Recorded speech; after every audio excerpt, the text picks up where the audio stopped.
아침 햇살이 부드럽게 창문을 스칠 때 나는 그와 눈을 마주쳤다. 그의 눈동자엔 여전히 따뜻함이 남아 있었다. 같은 공간, 같은 공기, 같은 커피 향기. 이 아침이 평생 이어질 줄 알았다. 그가 웃으며 내 컵에 우유를 따라줄 때면 세상이 잠시 멈춘 것 같았다. 그의 손끝이 내 잔을 스칠 때마다 심장이 두근거렸다. 우린 매일 이렇게 함께였고 그것만으로 충분했다. 하지만 그날은 달랐다. 그의 시선이 내게 닿지 않았다. 커피 향보다 차가운 공기가 방 안을 가득 메웠다. 나는 그저 그가 피곤한 줄만 알았다. 그날의 미묘한 어색함이 이렇게 커질 줄은 몰랐다. 그는 나를 사랑한다고 말했다. 하지만 그 말이 그날따라 너무 가벼웠다. 밤이 오면 그는 점점 말이 줄었다. 같은 집 안에 있어도 마음은 점점 멀어지는 게 느껴졌다. 그는 나를 바라보지 않았다. 대신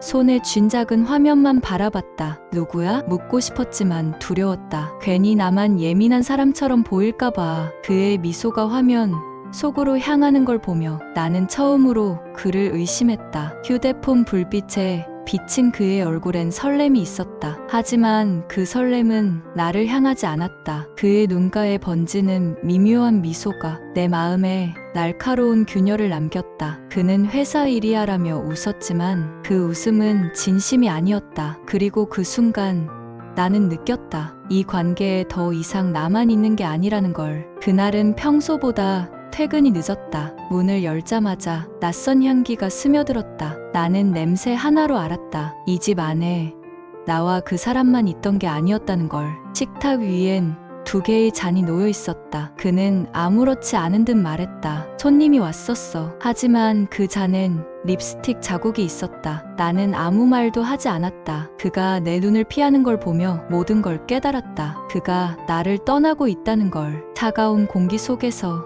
나는 혼자 앉아 잔을 바라봤다. 내 잔엔 아무것도 남지 않았는데 그의 잔엔 따뜻한 흔적이 있었다. 옷장에서 향수가 하나 늘어 있었다. 내 것이 아닌 향, 내가 모르는 이름. 그 향은 달콤했지만 내겐 독처럼 느껴졌다. 그의 옷깃에서도 그 냄새가 났다. 언제부터였을까? 내 곁에 있으면서도 이미 다른 세상에 가 있었던 그 사람. 나는 괜히 웃으며 물었다. 새 향수야? 그는 잠시 멈췄다가 고개를 끄덕였다.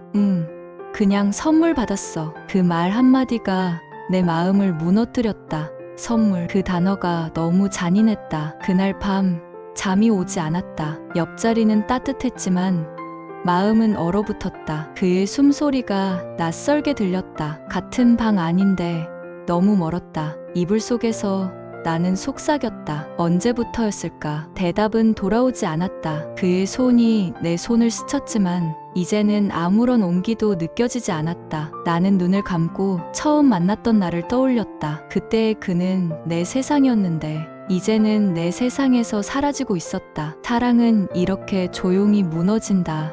아무 소리도 없이. 그저 한 사람의 마음이 다른 곳을 향할 때 요즘 왜 이렇게 늦어? 내가 물었다. 그는 잠시 나를 보다가 시선을 돌렸다. 일이 많아서 그래. 그 한마디가 너무 익숙했다. 매번 그랬다. 늦은 귀가, 피곤한 얼굴, 짧은 대답. 그 말이 진짜일 리 없다는 걸 알면서도 나는 애써 고개를 끄덕였다. 대화는 자꾸 짧아지고 그의 표정엔 죄책감이 아닌 무관심이 깃들어 있었다. 사랑은 그렇게 식어갔다. 불같이 시작된 감정은 이렇게 재처럼 흩어진다.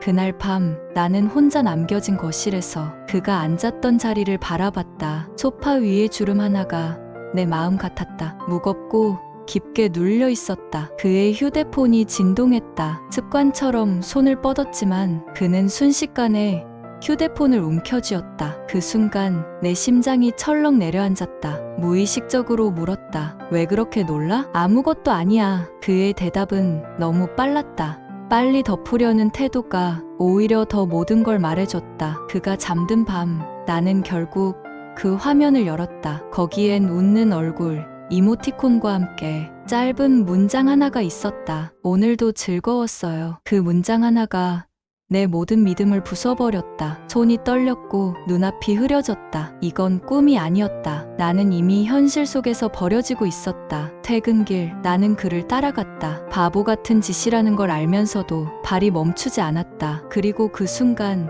나는 보았다. 가로등 아래 그와 다른 고양이가 웃고 있었다. 그의 눈빛은 부드럽고 따뜻했다. 하지만 그 따뜻함은 나를 향하지 않았다. 그가 그녀의 손을 잡았다. 그 짧은 동작이 내 세상을 무너뜨렸다. 숨이 막혔다. 차가운 밤 공기가 가슴을 꽉 눌렀다. 나는 울지도 못했다. 그냥 멀리서 그들의 그림자를 바라봤다. 한때 내 것이었던 그 손이 이제는 다른 존재의 품 안에 있었다. 그 순간 사랑은 끝났다는 걸 인정할 수밖에 없었다. 나는 아무 말 없이 그를 기다렸다. 문이 열리고 그는 놀란 얼굴로 나를 보았다. 오늘은 일찍 왔네? 그의 목소리가 떨렸다. 나는 미소를 지었다. 그냥 보고 싶어서. 그 말과 함께 그의 눈이 흔들렸다. 그는 눈을 피했다. 거짓말은 언제나 그렇게 시작된다. 눈을 마주치지 못하는 순간부터 그 여자 누구야? 그는 대답하지 않았다. 그 침묵이 답이었다. 눈물이 흘러내렸지만 닿지 않았다. 이제는 울어도 소용없었다. 이미 모든 게 끝나 있었다. 그의 마음은 나를 떠난 지 오래였다. 그가 떠난 뒤 집은 너무 조용했다. 벽에 걸린 시계 소리조차 나를 괴롭혔다. 모든 게 그대로인데 그가 없는 공간은 너무 낯설었다. 식탁 위엔 아직 2개의 컵이 남아 있었다. 하나는 깨끗하고 하나는 얼룩져 있었다. 그 차이는 마치 우리 같았다. 나는 천천히 짐을 쌌다. 이제 이 집에 남을 이유가 없었다. 사랑이 떠난 자리에 남은 건 텅 빈 숨소리뿐이었다. 문을 닫기 전 마지막으로 방 안을 바라봤다. 햇살이 부서지는 빛 사이로 먼지가 춤추고 있었다. 그게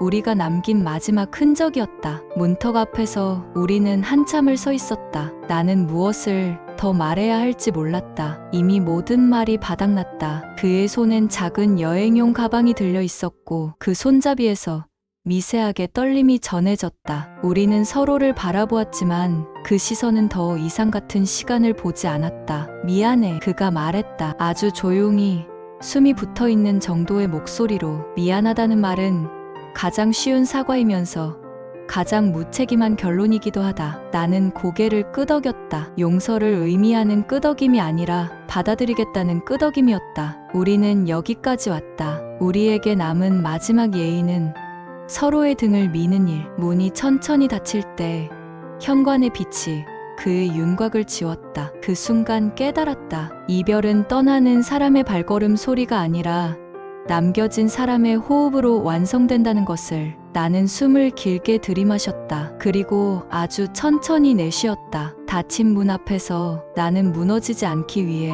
손바닥을 여미듯 쥐었다. 사랑이 끝났다는 사실보다 더 어려운 것은 내 삶이 아직 계속된다는 사실이었다. 방으로 들어오자 공기가 달라졌다. 같은 공간인데도 밀도가 변했다. 침대 위 베개엔 그의 얼굴이 더 이상 남아있지 않았다. 남아있는 건 모양뿐.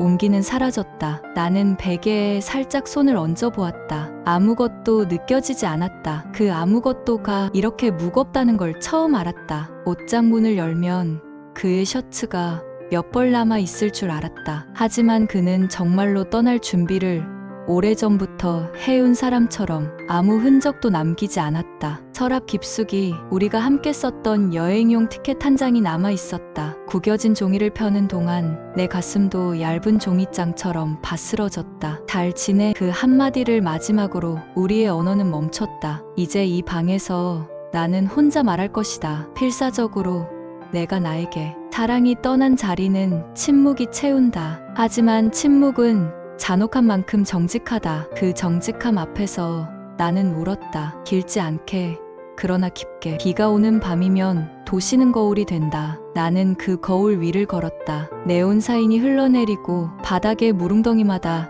타인의 얼굴이 스쳤다. 어느 얼굴도 내게 말을 걸지 않았다. 괜찮다고, 곧 나아진다고. 그렇게 흔한 문장조차. 우산을 기울여 빗줄기를 피하면서도 나는 일부러 몇 번은 비를 맞았다. 내가 아직 살아있다는 것을 확인하려고 나를 스스로 만지작거렸다. 유리창 너머 카페에서는 2 사람이 마주 앉아 웃고 있었다. 나는 그 웃음을 부러워하지 않았다. 다만 그 웃음이 언젠가 한 사람의 밤을 파고들 수도 있다는 걸 알았다. 사랑은 누군가의 기쁨으로 시작해 다른 누군가의 상처로 끝나곤 한다. 신호등 앞에서 걸음을 멈추자 내 우산 끝에서 빗방울이 툭툭 떨어졌다. 신호가 바뀌기 전까지 나는 나 자신에게 속삭였다. 고개 숙이지 마. 내가 사라지지 않도록 내 이름을 불러. 그 말을 믿기 위해 다시 한번 우산을 세워들었다. 집으로 돌아와 불을 켜지 않고 책상에 앉았다. 스탠드 하나만 켰다. 노란 빛은 흔들렸고 내 손등의 털이 조용히 빛났다. 나는 오랫동안 쓰지 않던 노트를 펼쳤다. 첫 장에 적힌 날짜는 아주 오래전이었다. 그때의 나는 사랑을 믿었고 지금의 나는 기록을 믿었다. 나는 오늘의 날씨를 적었다. 비가 왔다. 도시는 젖어 있었다. 그리고 나도 다음 줄에 그의 이름을 적으려다가 지웠다. 그의 이름이 아니라 내 이름을 먼저 적었다. 오늘의 나는 무너지지 않았다라고 아주 단단한 피랍으로. 기록은 과거를 왜곡하지 않는다. 하지만 현재를 정리한다. 나는 우리가 나눴던 말들 대신 내가 오늘 버틴 시간들을 적었다. 걷기 42분, 커피 한 잔, 숨 고르기 5번, 눈물 3번. 숫자는 건조했지만 그 건조함 덕분에 나는 젖지 않았다. 마지막 줄에 이렇게 적었다. 사랑이 떠난 자리를 비워두자. 언젠가 다른 빛이 들어올 수 있도록. 새벽 5시 27분. 하늘이 아주 얇게 밝아졌다. 나는 창가에 서서 해가 도시를 덮는 장면을 지켜보았다. 어제의 어둠이 완전히 지워지지 않았는데도 빛은 조심스럽게 틈을 찾았다. 그 빛이 내 털 끝을 스치자 나는 처음으로 미소를 지었다. 아주 작게, 그러나게. 나는 그를 떠올리지 않으려 애쓰지 않았다. 애쓰지 않을수록 기억은 조용해졌다. 사랑은 발자국을 남긴다. 하지만 발자국은 결국 바람과 시간에 희미해진다. 희미해진 자리에는 걸어가는 나만 남는다. 창밖에 새들이 날았다. 나는 속으로 오늘의 계획을 세웠다. 짧고 단순하게 아침을 잘 먹을 것, 일을 마칠 것, 해가 질 때까지 고개를 들 것, 그리고 잠들기 전 내 이름을 한 번 더 불러줄 것. 어제의 내가 오늘의 나에게 부탁하듯, 오늘의 내가 내일의 나에게 약속하듯. 햇빛이 방 안으로 들어왔다. 나는 커튼을 조금 더 열고 창문을 살짝 열었다. 바람이 들어와 종이들을 건드렸다. 그 사이로 어제 적어둔 문장이 살짝 뒤집혔다. 사랑이 떠난 자리를 비워두자. 나는 그 밑에 한 줄을 더 적었다. 이제 그 자리는 내가 앉을 자리다.